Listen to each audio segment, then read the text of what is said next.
வாழ்க வையகம், வாழ்க வையகம், வாழ்க வளமுடன். குருப்புகழ் வாழ்க, குருவே துணை. அனைவருக்கும் இனிய காலை வணக்கங்களும் வாழ்க வளமுடன் என்ற வாழ்த்துகளும். இவ்வாண்டு மார்கழி மாத தொடர் சிந்தனையாக வேதாத்ரி மகரிஷி அவர்கள் எழுதிய மாக்கோலமாய் விளைந்த மதிவிருந்து நூலிலிருந்து கவிதைகளை சிந்தித்து கொண்டிருக்கும் அதே வேளையில் அதனோடு ஒப்புமையுடன் கூடிய மகாகவி பாரதி எழுதிய கவிதைகளையும் சிந்தித்து கொண்டிருக்கின்றோம். அவ்வகையில் மார்கழி மாதம் 25ஆம் நாளான இன்று அருட்தந்தை அவர்கள் எழுதிய கவி நல்லோரை பின்பற்று என்ற தலைப்பில் அமைந்துள்ளது.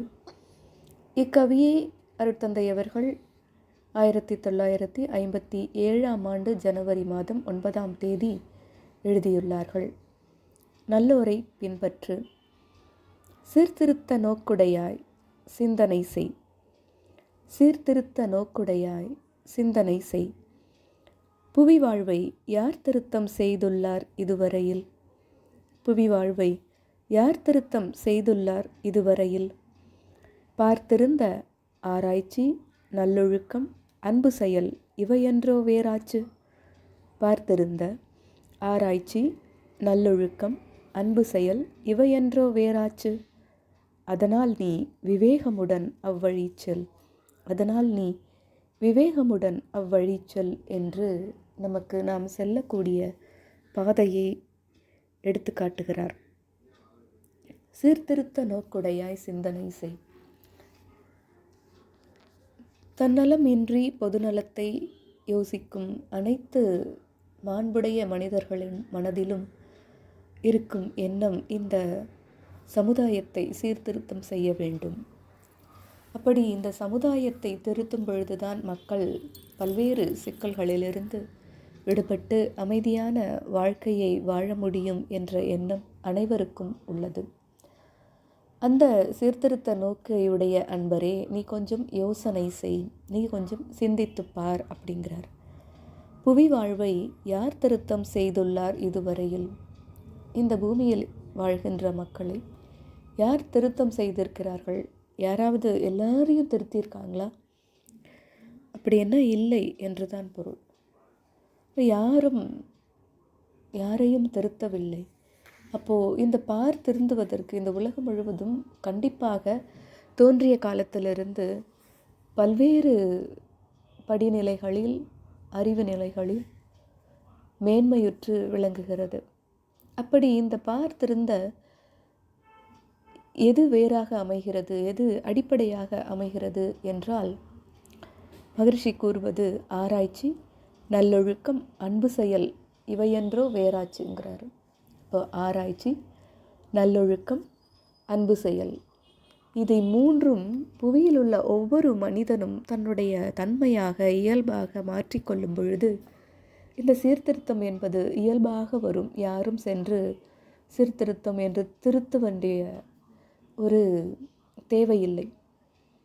அப்படி நாம் ஆராய்ச்சி, நல்லொழுக்கம், அன்பு செயல் நாம் செய்ய வேண்டிய எந்த ஒரு எண்ணம், சொல், செயலையும் விளைவறிந்து விழிப்பு நிலையில் ஆராய்ச்சி செய்து செய்ய வேண்டும்.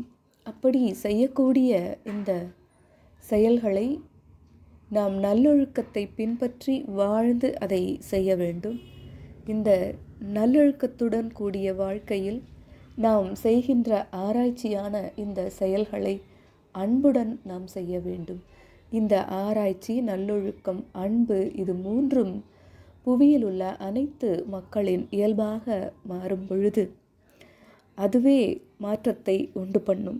அதனால் நான் திருத்த வந்திருக்கிறேன், நாம் இதை கண்டிப்பாக மாற்றம் செய்ய வேண்டும், திருத்த வேண்டும் என்று அந்த எண்ணத்தில் செல்லாமல் ஒவ்வொரு மனிதனிடத்திலும் ஆராய்ச்சி, நல்லொழுக்கம், அன்பு என்ற இந்த 3 குணங்களை நாம் விதைத்தோமானால் இயல்பாக நாம் திருத்த வேண்டிய அவசியம் இன்றி அவர்களே இந்த ஆராய்ச்சி, நல்லொழுக்கம், அன்பு செயல் குணங்களை பெற்றுவிடுவார்கள் என்ற இந்த கருத்தைத்தான் மகரிஷி அவர்கள் நமக்கு வாழும் முறையாக, வாழ்வில் செல்ல வேண்டிய வழியாக வகுத்து கொடுத்திருக்கிறார்கள்.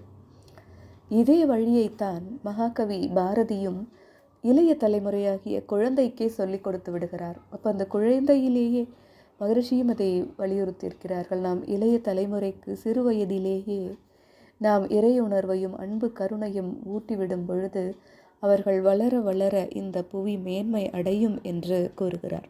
அதை போலவே தான் மகாகவியும் பாப்பா பாட்டு என்ற குழந்தைகளுக்கான கவிதையில் சாதிகள் இல்லையடி பாப்பா குல தாழ்ச்சி உயர்ச்சி சொல்லல் பாவம்,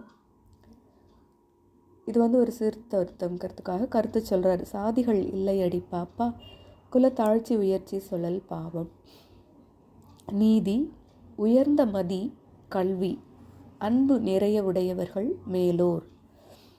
நீதி உயர்ந்த மதி கல்வி அன்பு இவையெல்லாம் அதிகமாக உடையவர்கள்தான் மேலோர்.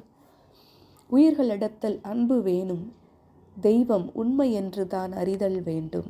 உயிர்களிடத்தில் அன்பு வேண்டும், தெய்வம் உண்மை என்று தான் அறிதல் வேண்டும். வைரமுடைய நெஞ்சு வேணும், இது வாழும் முறைமையடி பாப்பா. வைரமுடைய நெஞ்சு வேணும், இது வாழும் முறைமையடி பாப்பா என்று கூறுகிறார். அதேதான் அவர் அந்த சீர்திருத்த கருத்தை முன்வைக்கிறார். சாதிகள் இல்லையடி பாப்பா குலத்தாழ்ச்சி உயர்ச்சி சொல்லல் பாவம். சீர்திருத்த கருத்தை முன்வைத்து விட்டு அடுத்து அவர் சொல்கிறார், மகரிஷி எப்படி 3 சொல்கிறாங்களோ ஆராய்ச்சி நல்லொழுக்கம் அன்பு, இதையே தான் அவர்கள் வெறித்து சொல்கிறார். நீதி உயர்ந்த மதி அதுதான் ஆராய்ச்சி அப்படிங்கிறது.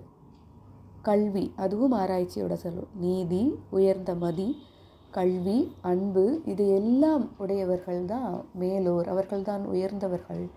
அப்படி என்றால் என்ன? இந்த சீர்திருத்தம் கருத்தை அவர்கள் சொல்கின்ற அதே வேளையில் இதெல்லாம் சாதிகள் எல்லாம் இல்லை, குலத்தாழ்ச்சி ஒருவருக்கு ஒருவர் உயர்வு தாழ்வு என்பது கிடையாது, அனைவரும் சரிநிகர் சமானமானவர்கள். நல்லோர்கள் மேலோர்கள் என்று யார் என்று பார்த்தால் நீதி உயர்ந்த மதியை உடையவர்கள் கல்வியுடையவர்கள் அன்பை உடையவர்கள் தான் மேலோர். அதை போல நீயும் அவர்களை நீதி உயர்ந்த மதி கல்வி அன்பு பெற்று வாழ வேண்டும். அப்படி நீ வாழும் பொழுது எப்படி இருக்க வேண்டும்? உயிர்களிடத்தில் அன்பு வேண்டும், அன்பு செலுத்தி வாழ வேண்டும். அப்படி அன்பு செலுத்தி வாழுவது எதனால் உனக்கு தோணும் என்றால் தெய்வம் உண்மை என்று தான் அறிதல் வேண்டும். தெய்வம் ஒன்று உண்மை, அதுதான் உண்மை என்பதை நீ உணர வேண்டும். வைரமுடைய நெஞ்சு வேண்டும், நெஞ்சத்தில் நல்ல உறுதி, நீ கொள்கின்ற அந்த கருத்தில் உறுதி வேண்டும். இது வாழும் முறைமையடி பாப்பா என்று வாழும் முறைமையை எப்படி மகரிஷி அவர்கள் எடுத்து கூறுகிறார்களோ அதே வழியை மகாகவியும் பாப்பா பாட்டில் எடுத்திருக்கிறார். ஆக இன்று நாம் உணர்ந்து கொள்ள வேண்டியது ஆராய்ச்சி நல்லொழுக்கம் அன்பு செயலோடு தெய்வம் உண்மை என்று தான் அறிந்து உயிர்களிடத்தில் அன்பு செலுத்தி அதை உறுதியுடன் செயலாற்றக்கூடிய வைர நெஞ்சை பெற்று வாழும் முறையை நாம் அறிந்து கொள்வதோடு வளரும் தலைமுறைக்கும் குழந்தைகளுக்கும் நாம் அந்த உணர்வை கொடுப்போம் என்று கூறி இன்றைய நாள் அனைவருக்கும் இனிய நாளாய் அமைந்திட வாழ்க வளமுடன் என்று வாழ்த்தி விடைபெறுவது மாலதி சுப்பிரமணியன். நன்றி. வாழ்க வளமுடன்.